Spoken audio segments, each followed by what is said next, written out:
Dr. Kang Minho stood before the most important panel of scientists in the galaxy and knew they thought he was crazy. The 12 members of the Galactic Institute Review Board sat in their floating chairs, their various alien features showing the same expression he had seen too many times before, polite disbelief mixed with growing impatience. Professor Yoon Dahye, the department head, tapped her long fingers against the metal surface of her desk while her 4 eyes blinked in sequence, a sure sign she was losing patience with his presentation. Minho clicked to the next slide on his holographic display. Ancient symbols filled the air between him and the panel, glowing softly in the dim conference room. These symbols came from 17 different worlds, from civilizations that had never met each other, yet they all told the same impossible story. As you can see, Minho said, trying to keep his voice steady, the Vegan scrolls describe creatures they call the walkers who never tire. The Centauri stone tablets speak of those who hunt by following. Most interesting of all, the Kepler archives mention beings called humans who could chase their prey across entire continents. One of the panel members, Dr. Lox Fenning from Rigel 4, let out a sound that might have been laughter if his species had possessed vocal cords. Instead, it came out as a series of clicking sounds that everyone in the room understood meant the same thing. Dr. Kang, Professor Yoon said, her voice carrying the tone she used when speaking to particularly slow students. You are asking us to believe that somewhere in the galaxy, there exists a species of persistence predators who developed space travel. This goes against everything we know about evolution and civilization. Minho had expected this response. Every species in the galactic community had evolved past their predatory phase millions of years ago. The idea that any creature could maintain hunting instincts while also developing the cooperation needed for advanced technology seemed impossible to them. I understand your concerns, Minho replied, but the evidence is consistent across multiple civilizations. These humans are described as bipedal creatures with forward-facing eyes, who could run for days without stopping, who work together in coordinated groups to bring down prey much larger than themselves. Dr. Kel Vorthak, whose species had given up meat-eating so long ago they had evolved specialized stomachs for processing only plant matter, shook his head vigorously. Dr. Kang, you are describing a nightmare creature. No civilization could develop from such beings. Predators are solitary, aggressive, and violent. They cannot cooperate on the scale needed for space travel. This was the heart of the problem. Minho knew. Every member of this panel came from species that had evolved beyond predation before developing advanced tools. They could not imagine how a species of hunters could also become builders, explorers, and scientists. But what if they could? Minho pressed on. What if there existed a species that combined pack hunting instincts with high intelligence? The ancient texts describe humans as using tools, working in groups, and most remarkably, showing what appears to be compassion for other species.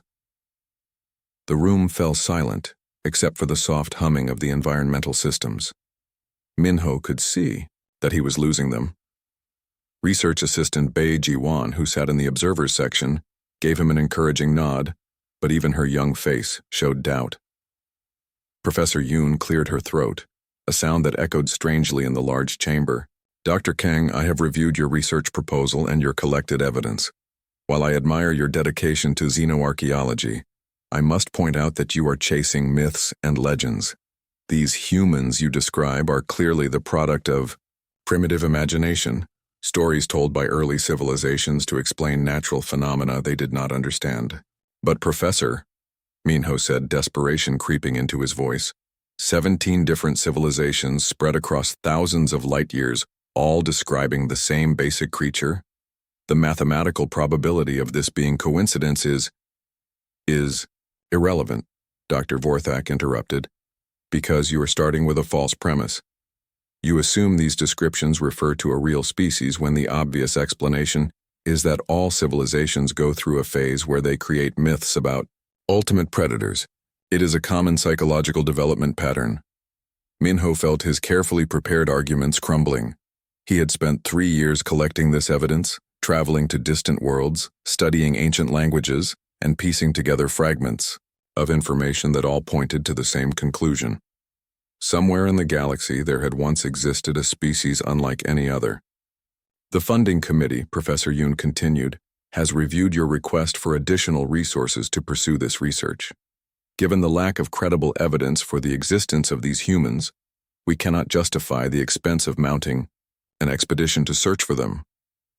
What about the genetic fragments? Minho asked desperately. The tissue samples found on Proxima Colony clearly show DNA patterns that match none of our known species databases. Dr. Fenning's clicking sounds grew louder. Contaminated samples from an unknown extinct species, nothing more. You cannot build an entire theory of living persistence predators on a few degraded genetic sequences. Minho looked around the room and saw his career ending. 3 years of work, dozens of research papers, hundreds of hours of analysis, all dismissed because these brilliant scientists could not imagine what he was trying to tell them. They had grown comfortable in their peaceful galaxy, where the most dangerous creature was a Rigelian tree cat that might scratch someone who tried to pet it. Dr. Kang, Professor Yoon said, her voice growing gentler, I understand your passion for this work, but science requires us to accept evidence-based conclusions. The galaxy is a peaceful place because evolution favors cooperation over competition. Any species violent enough to be persistence predators would have destroyed itself long before achieving space travel. After the panel dismissed him, Minho walked slowly through the corridors of the Galactic Institute, carrying his rejected research files. The building was beautiful, with its crystal walls that showed the stars beyond, its floating walkways that carried researchers between departments, its gardens where scientists from a dozen worlds could relax and think. It was the product of civilized beings who had learned to work together, to share knowledge, to build something greater than any individual species could achieve alone. But what if there were beings out there who had achieved this same level of civilization while keeping their predatory edge? What if cooperation and hunting instincts were not mutually exclusive? Dr. Kang? The voice belonged to Bei Jiwan, who had followed him from the conference room. Her young face showed concern and something else. Curiosity. It's over, Jiwan, Minho said, stopping beside one of the large windows that looked out at the space traffic around Nexus Prime. Ships from dozens of worlds moved in careful, predictable patterns, their pilots following traffic control with the same peaceful cooperation that characterized all galactic civilization. But what if you're right? Jiwan asked quietly. What if these humans really exist? Minho turned to look at his research assistant. She was young, ambitious, and brilliant.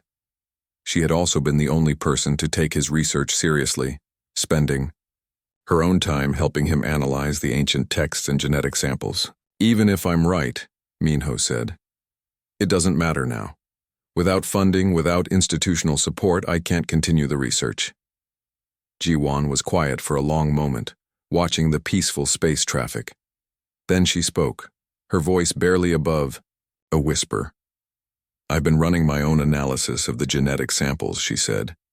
There are patterns in the DNA that suggest something the review board didn't consider. These creatures, if they existed, weren't just persistence predators. They were persistence predators who had developed complex social behaviors, pack hunters with individual identity, predators who could cooperate not just for hunting but for building. Minho stared at her. You think they could have developed civilization? I think, Jiwan said carefully, that if such creatures existed, they would be unlike anything we've ever imagined. And I think that maybe, just maybe, they might still be out there. Looking out at the peaceful galaxy beyond the window, Minho felt a chill that had nothing to do with the environmental systems. What if they were wrong to feel so safe? What if somewhere in the darkness between stars, patience predators were watching and waiting, using the same persistence that had once made them perfect hunters to plan and prepare for something no one in the galactic community could imagine? But that was impossible, he told himself. The review board was right. Such creatures could not exist, could they? 6 months after the review board had rejected his funding request, Minho received a message that changed everything. The holographic display in his small office showed the weathered face of Dr. Park Sun-woo, his former colleague who had left academic research to work in the field as a xenoarchaeologist on frontier worlds. "Min-ho," Sun-woo said, his voice crackling slightly through the long-distance communication relay. "I need you to come to Kepler 442b immediately. We found something. That doesn't match anything in our databases, and frankly, it's starting to scare my security team." The message was short and to the point, but Min-ho could see the excitement in his old friend's eyes. Sun-woo had always been practical, careful, and skeptical of wild theories.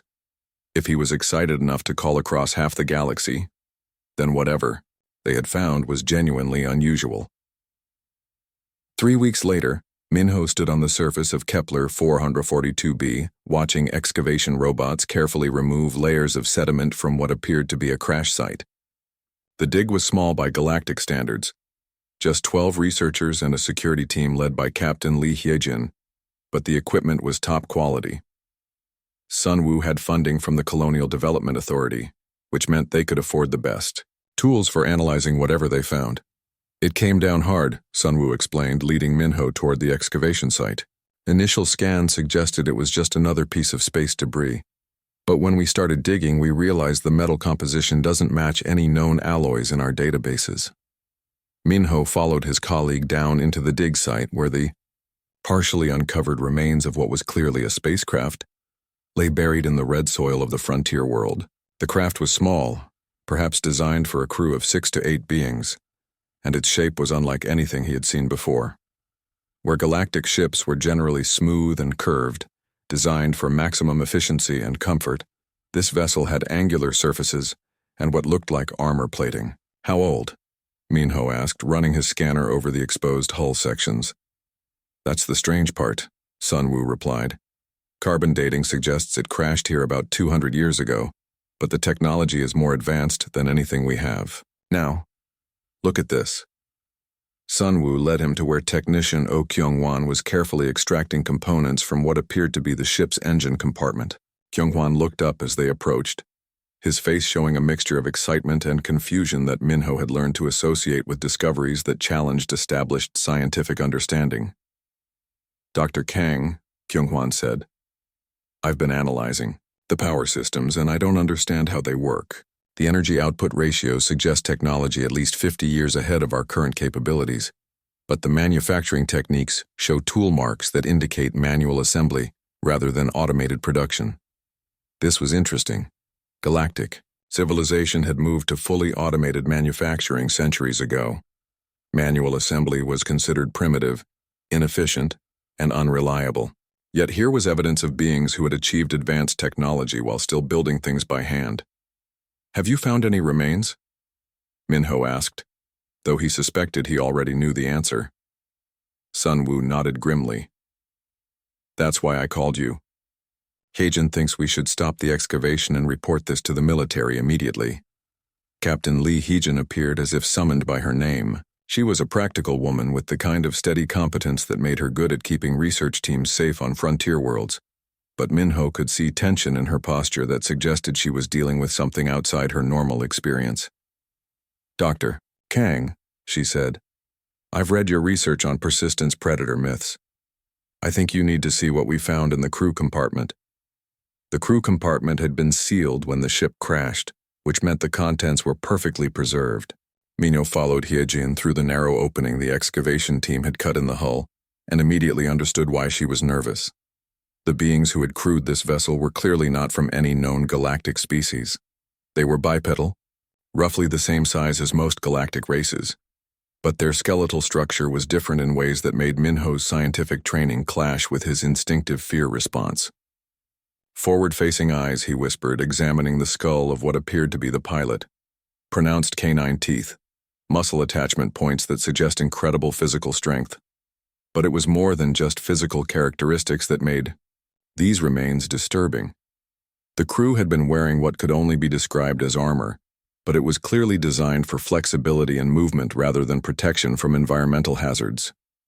These beings had expected to fight. "The genetic analysis came back this morning," Sun-woo said quietly. "These creatures have DNA, but it's unlike anything we've ever seen. High mutation resistance, redundant organ systems, and most disturbing of all, genetic markers that suggest they were omnivores with a preference for meat. Minho felt his theoretical research suddenly becoming terrifyingly real. Everything he had speculated about from ancient texts was here, preserved in biological detail that could not be dismissed or explained away. "There's more," Kyung-hwan called, from the ship's data storage area. "I managed to access some of their computer files. Their language is completely unknown, but the mathematical constants are universal. I think I can translate some of the basic information." The next several hours passed in a blur of analysis and growing unease. The ship's logs revealed that these beings called themselves by a word that roughly translated as humans, and they had come from a system they referred to as Sul. More disturbing were the tactical files that suggested these humans had not been explorers or scientists, but scouts. "Military reconnaissance," Yejin said flatly, reviewing the translated data. They were mapping star systems, analyzing resource availability, and assessing what they called native populations. This was an advanced survey team. The implications were staggering. If these humans were scouts, then somewhere there were more of them, perhaps many more. And they had been studying the galaxy with the methodical patience of predators planning a hunt. "Look at this," Sunwoo said, pointing to a section of translated text. "They have detailed files on 17 different galactic species, including behavioral analysis, technological assessments, and what appears to be tactical evaluations." Minho read over the data and felt his blood run cold. The humans had identified the same species whose ancient texts he had studied, and they had analyzed, each one with clinical precision. Psychological profiles, technological capabilities, military potential, and something that chilled him to the bone: weakness assessments. "They were studying us," he said quietly. "Not just mapping our worlds, but studying our species, learning how we think, how we react, how we fight." "The question is," Hyejin said, checking her sidearm in a gesture that would have seemed paranoid a few hours ago but now felt prudent, "are there more of them out there?" The answer came from an unexpected source. Kyung-hwan had been working on the ship's navigation systems, trying to understand their flight path and origin point. When he called them over to his workstation, his face was pale. "I've traced their trajectory backwards," he said, bringing up a holographic star map.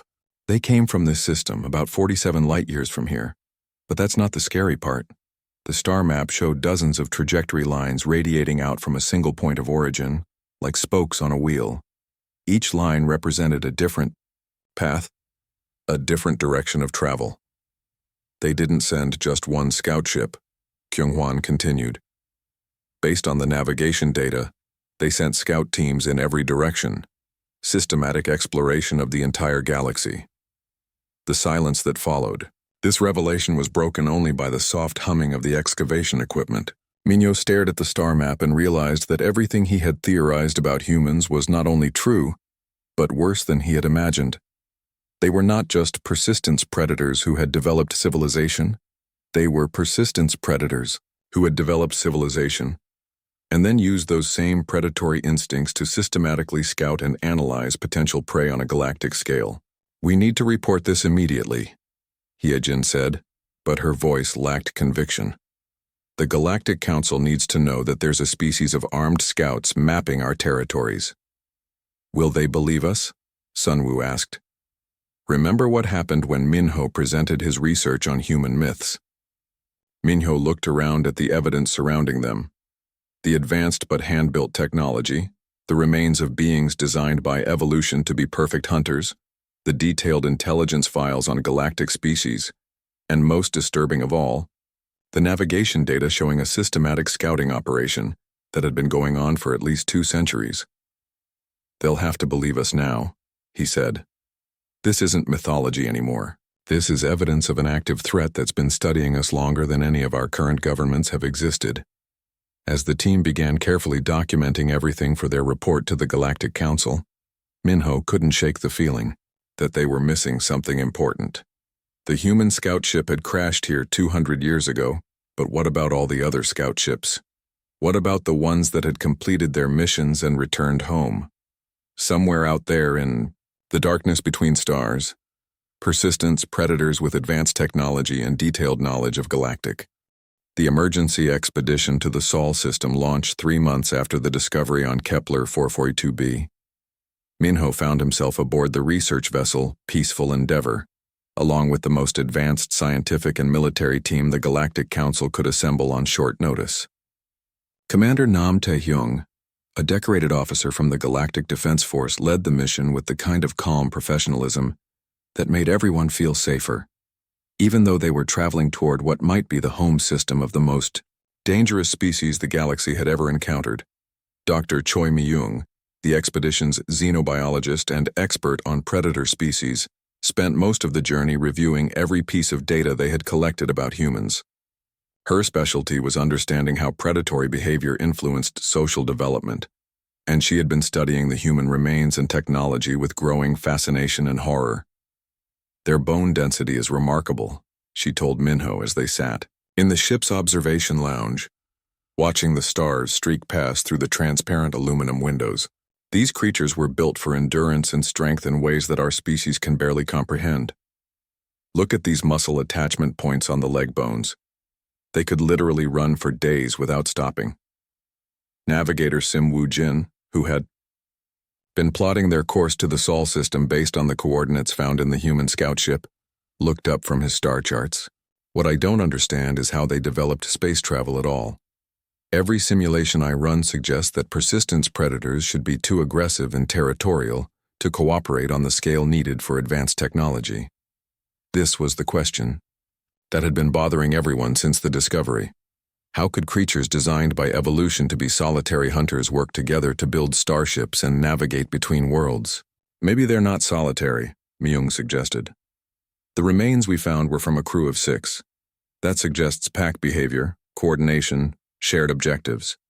What if they're pack hunters who learn to apply hunting strategies to other problems? The thought sent a chill through the observation lounge. Pack hunters were rare in the galaxy, and they had never evolved past simple tool use. The idea of pack hunters with starships was the stuff of nightmares that kept planetary defense coordinators awake at night. Commander Nam had been quiet through most of the journey, reviewing tactical reports and running security drills with his team. But as they approached the Sol system, his calm demeanor began to show signs of strain. Long-range sensors are picking up the system now, he announced over the ship's communication system. Initial scans show 9 planets orbiting a single yellow star. No signs of active spacecraft or energy signatures that would indicate current habitation. This should have been good news, but somehow it felt ominous. If the humans had abandoned their home system, where had they gone? The answer began to emerge as they entered the outer regions of the Sol system. Woojin's navigation sensors started picking up debris fields that showed signs of organized construction and industrial activity. But the readings were old, at least several centuries, suggesting that whatever civilization had existed here had been gone for a long time. "Commander," called Chief Science Officer Park Jin-ho from his sensor station, "I'm detecting artificial structures around the 4th planet from the star. The signatures suggest mining operations on a massive scale." As the Peaceful Endeavor moved deeper into the system, the evidence of human activity became overwhelming. The 4th planet, which their computers designated as Mars, showed clear signs of terraforming attempts, atmospheric processors, orbital mirrors, and the remains of what appeared to be vast construction projects dotted the surface. But it was the 3rd planet that truly revealed the scope of human capabilities. "By the stars," whispered Myung as they achieved orbit around the world the humans had called Earth. The planet below them was a monument to the most successful apex predator the galaxy had ever produced. From orbit, they could see the remains of cities that stretched across entire continents, road networks that connected every landmass, signs of agriculture and industry on a scale that dwarfed anything achieved by current galactic civilization. This was not the home of a primitive predator species. This was the home of predators who had completely dominated their entire world. "The atmospheric readings are fascinating," reported environmental specialist Kim Nari. The planet shows signs of significant industrial pollution that peaked roughly 300 years ago, followed by what appears to be a coordinated environmental restoration effort. They poisoned their own atmosphere and then fixed it. Commander Nam authorized landing parties to explore the surface, but he insisted on full military protocols. Whatever these humans were capable of, we're not taking any chances, he said, as the shuttles prepared to launch. The first landing site was what had clearly been a major city. The ruins stretched as far as the eye could see, with buildings that reached toward the sky in defiance of gravity. But what struck Minho most was the organization of it all. This was not the chaotic growth of a civilized species learning to live together. This was planned, coordinated, and executed with military precision. Look at the infrastructure, Myung said as they explored the empty streets. Transportation systems that could move millions of individuals efficiently. Communication, networks that connected the entire planet. These humans didn't just develop civilization, they perfected it. But the most disturbing discoveries came when they found the museums and libraries that had been preserved in climate-controlled underground chambers. The humans had kept detailed records of their own history, and those records painted a picture that made everyone on the expedition team uncomfortable. They fought, Wu Jin said quietly, reviewing translated historical documents. Not just with other species, but with each other. Constant warfare for thousands of years, and somehow they used those conflicts to drive technological advancement, the Dai. Historical records showed a species that had turned their predatory instincts inward, using competition and conflict as tools for development rather than destruction. They had fought wars that killed millions, learned from those wars and applied the lessons to make themselves stronger and more capable. They weaponized everything, reported military analyst Sergeant Cho Mingkyu, after examining what appeared to be a military museum. Agriculture, transportation, communication, even entertainment. Every aspect of their civilization was designed to support their capacity for organized violence. But perhaps the most chilling discovery came when they found evidence of what the humans called space programs, launch facilities, orbital construction platforms, and detailed records of systematic exploration beyond their home system. They didn't just leave their world, Minho realized as he studied the space program documents. They left it deliberately, as part of a coordinated expansion plan. This wasn't evacuation or exploration. This was conquest preparation. The expedition spent 2 weeks exploring the abandoned Earth, and every day brought new evidence of human capabilities that exceeded anything the galactic community had imagined possible. They had found records of genetic engineering programs that had enhanced human physical capabilities even beyond their natural evolution. They had developed artificial intelligence systems that made galactic computers look primitive. Most disturbing of all, they had created detailed psychological profiles of dozens of alien species, including many that were not yet part of galactic civilization when the humans had left their world. How did they know about us? Commander Nam asked as they reviewed the intelligence files the humans had compiled. Some of these species didn't achieve spaceflight until a century after the humans left Earth. How were they gathering information on civilizations they had never met? The answer came from Wu Jin, who had been analyzing the orbital facilities around Earth. They were watching us, he said, his voice barely above a whisper. Long-range observation posts, stealth monitoring stations, automated intelligence gathering systems. They've been studying galactic civilization for centuries, learning our strengths and weaknesses, preparing for eventual contact. As the expedition prepared to leave the Sol system, Minho stood in the observation lounge looking back at Earth one final time. The planet looked peaceful from orbit, almost inviting, but he now understood that it was the home of the most dangerous species the galaxy had ever encountered. Not dangerous because they were violent or aggressive, but dangerous because they were patient, methodical, and absolutely thorough in everything they did. "Commander," he said to Nam, who had joined him at the observation window. "I don't think they abandoned this system. I think they graduated from it." Nam nodded grimly. "The question is, what did they graduate to?" The answer to that question was waiting for them in the outer system, where Wu Jin's navigation sensors had detected something that made everyone's blood run cold. Scattered throughout the outer planets were launching facilities, construction, yards, and what could only be described as staging areas. The humans had not just left their home system. They had turned it into a base of operations for expansion into the galaxy. And based on the age of the facilities and the trajectory calculations Wujin was running, they had been expanding for at least 2 centuries. The emergency session of the Galactic Council was unlike anything in the organization's 1,000-year history. Representatives from 43 member species filled the Great Chamber on Nexus Prime, their various forms of communication creating a cacophony of worried sounds that the universal translators struggled to process. At the center of it all stood Minho, no longer the dismissed academic, but now the galaxy's leading expert on the most terrifying species they had ever encountered.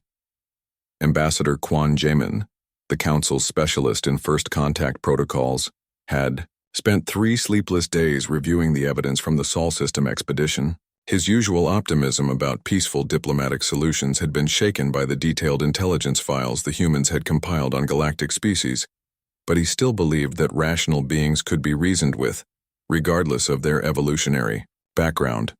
"The evidence is clear," Minho said to the assembled representatives, his voice echoing in the vast chamber. "Humans are not only real, but they have been systematically studying our civilization for centuries. They know our strengths, our weaknesses, our technologies, and our psychological profiles. They have been preparing for contact on their terms, not ours." General Han Sujung, commander of the Galactic Defense Force, stood to address the council. Her military bearing and calm voice provided a stark contrast to the nervous energy filling the chamber. "I have run extensive simulations based on human capabilities observed in the Sol system. The results are disturbing. Human warfare tactics are based on persistence, coordination, and the ability to learn from defeat. They do not fight like any species we understand." Counselor Yu Donghyuk, the political leader tasked with maintaining stability among the member worlds, raised a tentacle to request attention. "General Han, surely you are not suggesting that we prepare for war against a species we have never met. The Galactic Council has maintained peace for over 8 centuries through diplomatic engagement and mutual cooperation." "I am suggesting," General Han replied evenly, "that we prepare for contact with a species that has been preparing for contact with us. The difference in preparation levels could be catastrophic if we approach this incorrectly." The chamber erupted in debate as representatives argued about the appropriate response to the human threat. Some called for immediate military mobilization. Others insisted on peaceful diplomatic overtures, and a few suggested that the entire matter was being overblown based on limited evidence from a single abandoned world. Dr. Choi Myung, who had returned from the Sol System expedition, requested permission to present additional findings. As the chamber quieted, she activated a holographic display showing comparative analysis between human capabilities and those of known galactic species. "Based on our analysis of human remains and historical records," she began, "humans represent a unique evolutionary development. They are persistence predators who developed pack-hunting behaviors, which then evolved into complex social cooperation. But unlike other species, they retained their predatory edge even as they developed advanced civilization."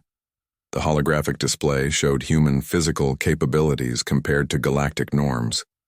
Bone density, muscle mass, cardiovascular efficiency, and neurological processing speed all exceeded anything found in current galactic species. "They are stronger, faster, and more resilient than any of us," Myung continued. "But more importantly, they think differently.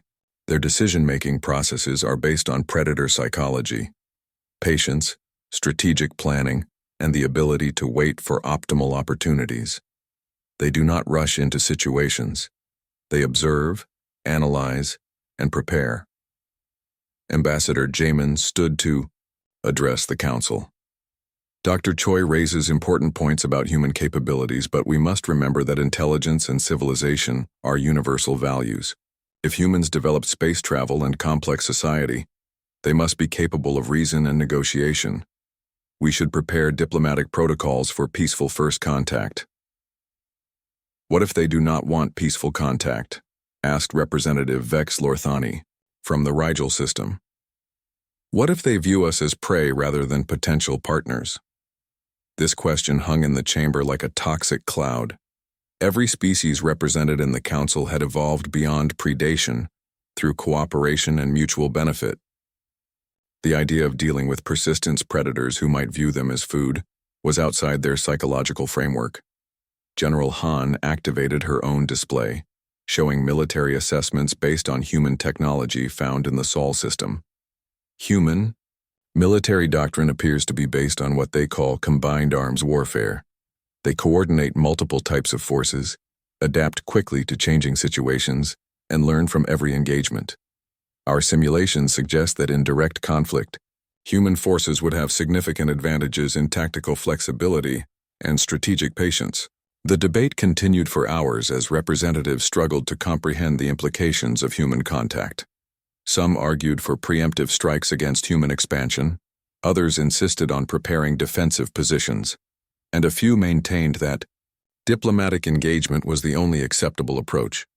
Minho listened to the arguments with growing concern.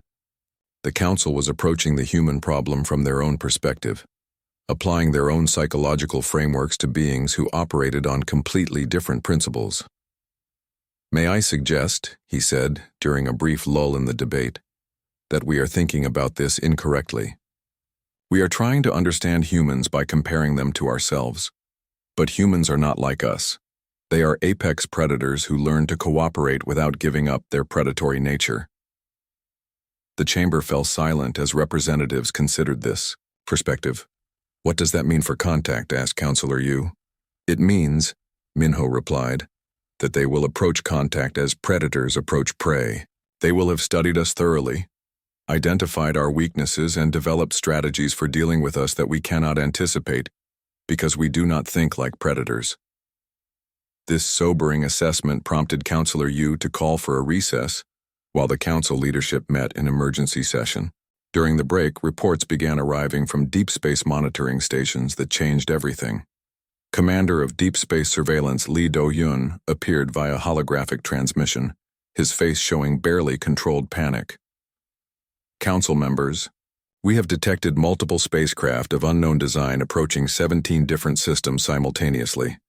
The vessels are using advanced stealth technology, but our new sensors designed to detect human signatures are picking them up."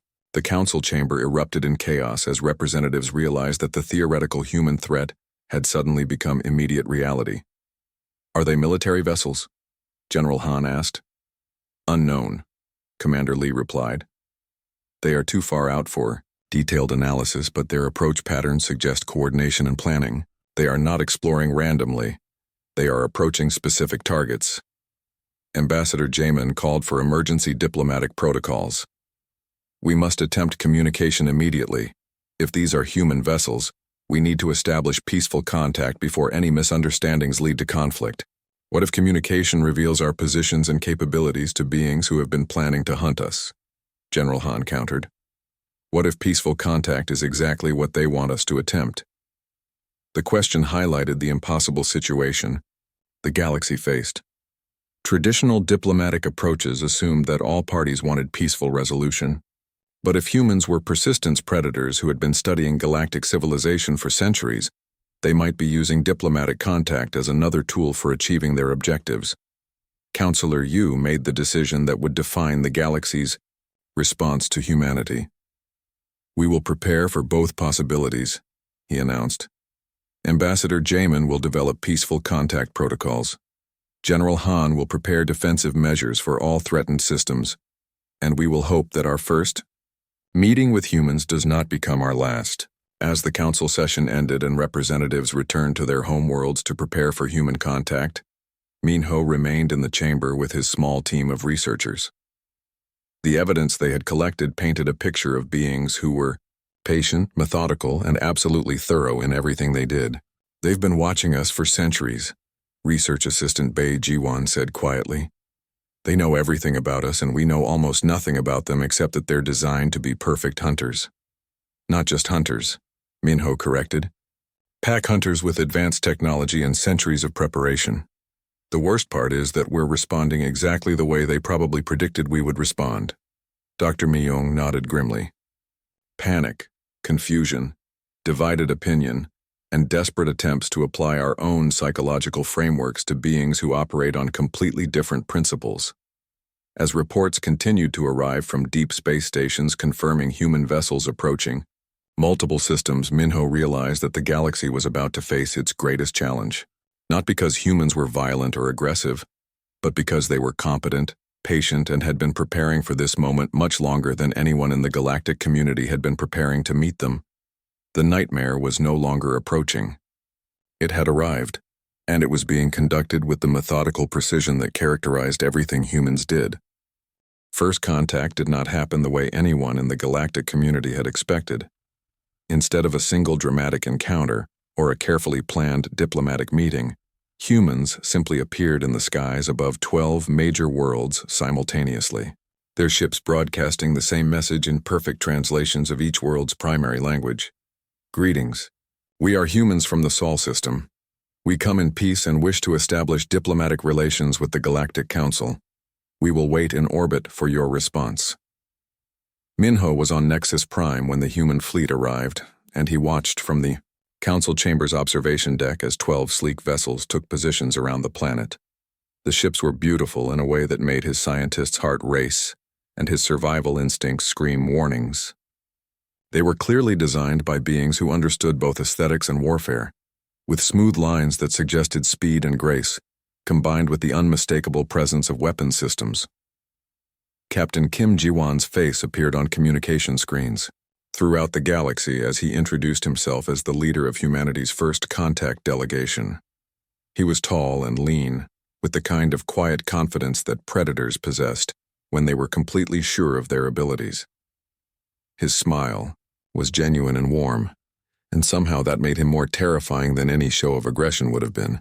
"People of the galaxy," he said, his voice carrying easily through the translation systems. "We have been aware of your civilization for some time, and we have great respect for what you have accomplished.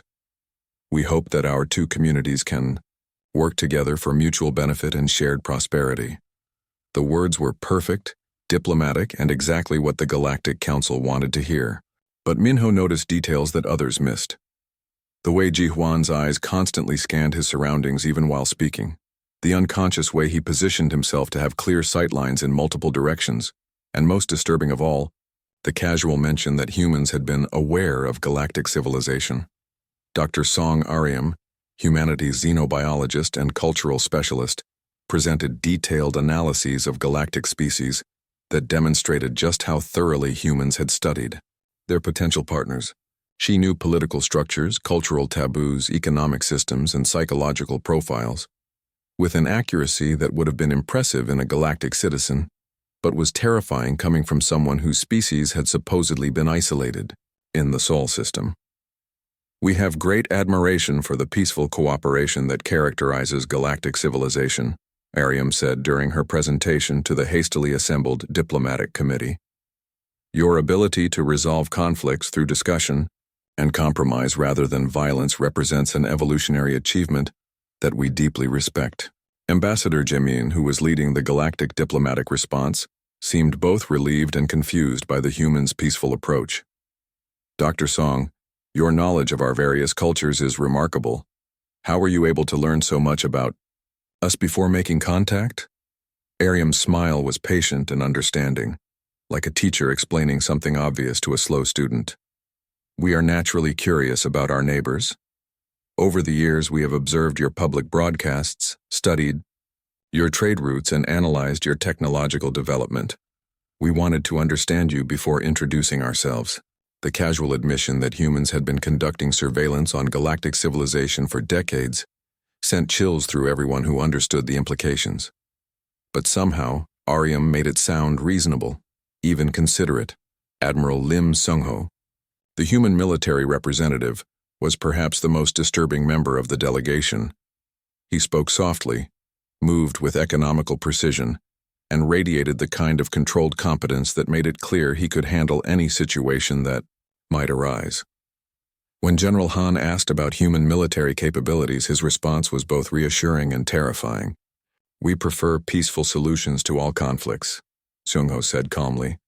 "Violence should always be a last resort. used only when all other options have been exhausted. However, we understand that the galaxy can be a dangerous place, and we are prepared to defend ourselves and our allies if necessary. The casual mention of allies was not lost on the diplomatic committee. Humans were already thinking in terms of partnerships and mutual defense agreements before formal diplomatic relations had even been established. But it was during the private sessions between the human delegation and the council leadership that the true scope of human preparation became clear. Minho, as the galaxy's leading expert on human psychology, was included in these meetings, and what he witnessed there would haunt him for the rest of his life. Captain Jiwan presented detailed proposals for trade agreements, technology sharing, cultural exchange programs, and mutual defense pacts. Every proposal was perfectly crafted to appeal to galactic values while advancing human interests. More disturbing still, the proposals addressed concerns and problems that the Galactic Council had not yet publicly acknowledged. "You have been dealing with piracy in the outer systems," Jiwan said to Counselor Yu during one session. "Our patrol vessels could help secure those trade routes. You have resource shortages on several frontier worlds. Our mining technology could help address those shortages. You have species conflicts that periodically threaten galactic stability. Our diplomatic corps has experience in conflict resolution." Each offer was generous, reasonable, and exactly what the galaxy needed. But the fact that humans knew about problems that were classified at the highest levels of galactic government made it clear that their surveillance had been far more extensive than anyone had imagined. Dr. Myung, who had studied predator psychology her entire career, pulled Minho aside after one particularly unsettling session. "They're not negotiating," she whispered. "They're managing us. Every word, every gesture, every proposal is calculated to produce the response they want.